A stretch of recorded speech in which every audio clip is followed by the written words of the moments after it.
Hi everyone, Amy here with Amy's Wares, and I have a quick batch of Christmas cards to share with you today.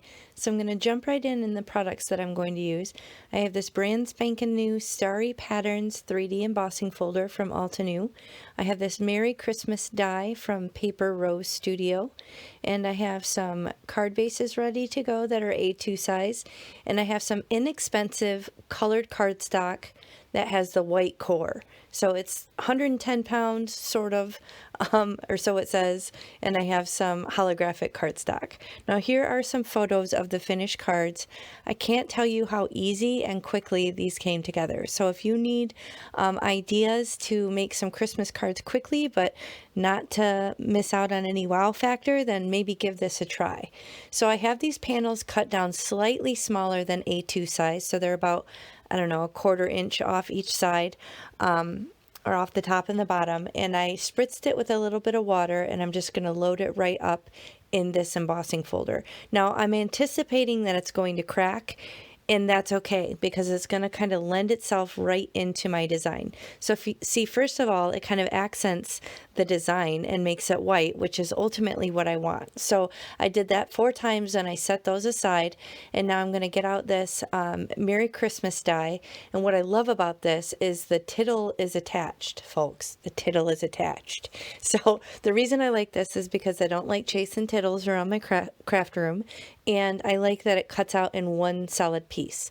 So this is beautiful to me. I love when dies are like this. When I'm shopping for dies, this is something I pay attention to. So here I have all 4 panels, and I have this little handle with sandpaper on it. So here I'm rubbing, and I'm not realizing the error of my ways at this point. I'm sitting there thinking like, this isn't really working. I mean, it's sort of working, but I'm getting all these little flecks of like brown stuff, and I don't understand what's happening.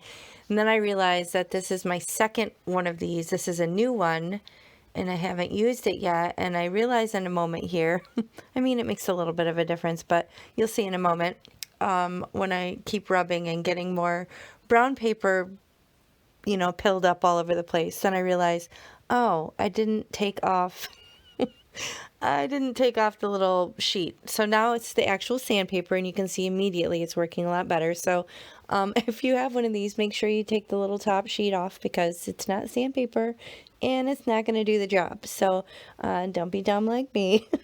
But anyway, once I got it working as it should, then this came together super quickly. I was able to do each one in just a matter of seconds. And what it does when you rub it right across the top, the 3D embossing folders are so impressively dimensional that you can just rub it right along, and it'll just pull the colored part of the cardstock off and reveal the white core underneath. So it kind of gives it that icy snowflake look that I was going for.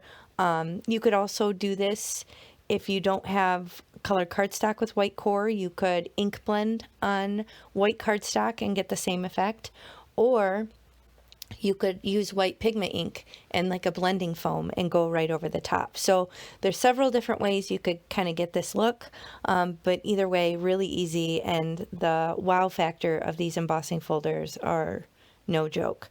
So here I have this little metallic watercolor tin. I started off trying to use the really, I don't remember what the color is, champagne maybe, and it didn't show up very much. So I have it wet with my water brush from Arteza, and I'm just kind of flicking off some of the glittery watercolor off the edge of a block. And as you can see, I had too much water, and that's why I got some of the bigger blobs, which isn't really what I was going for, but not a big deal because the whole shebang is kind of distressed looking, so I don't mind it. If you're not into splatters, then skip this step, but I just want to add a little bit of shimmer and interest, just kind of sopping up a couple of the bigger blobs.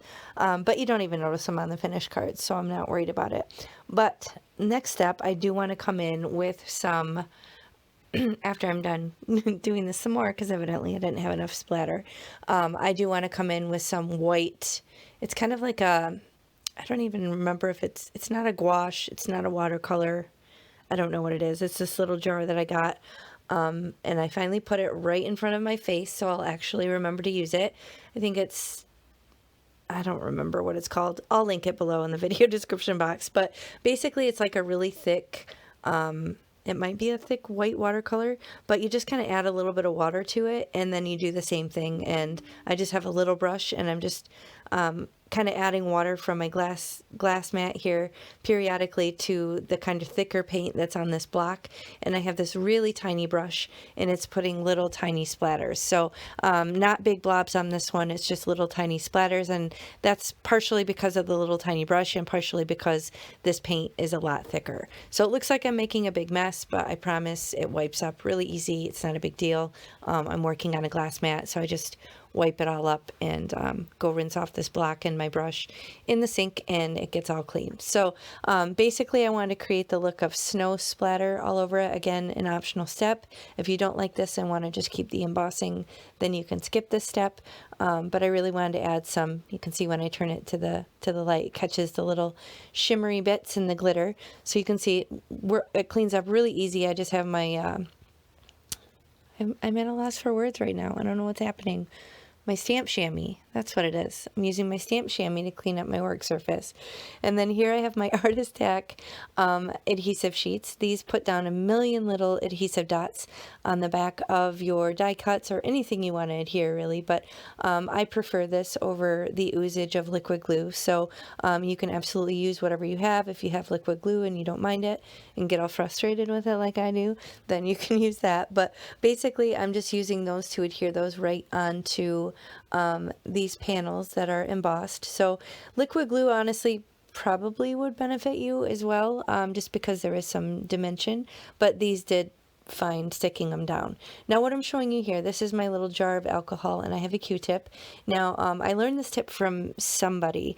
Every once in a while when you use these micro dots, you'll get some dots on the front of your die cut, and if it's regular cardstock, you can use an adhesive eraser and just whip it right off. But for some reason on metallic type of cardstocks like this, it just kind of smudges it around and it doesn't really take it off.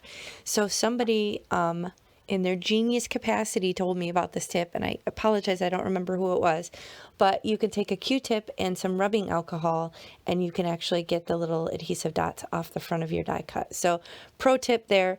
It doesn't bother me enough not to use these. It is, you know, a drawback, I guess, if it bothers you with these micro dots, but it's not enough of a drawback to make me go back to the liquid glue when I don't have to. So anyway, I have 4 super quick and easy Christmas cards to add to my batch, and I hope you found this helpful. If you did, please hit the thumbs up and consider subscribing, and I'll catch you next time. Bye.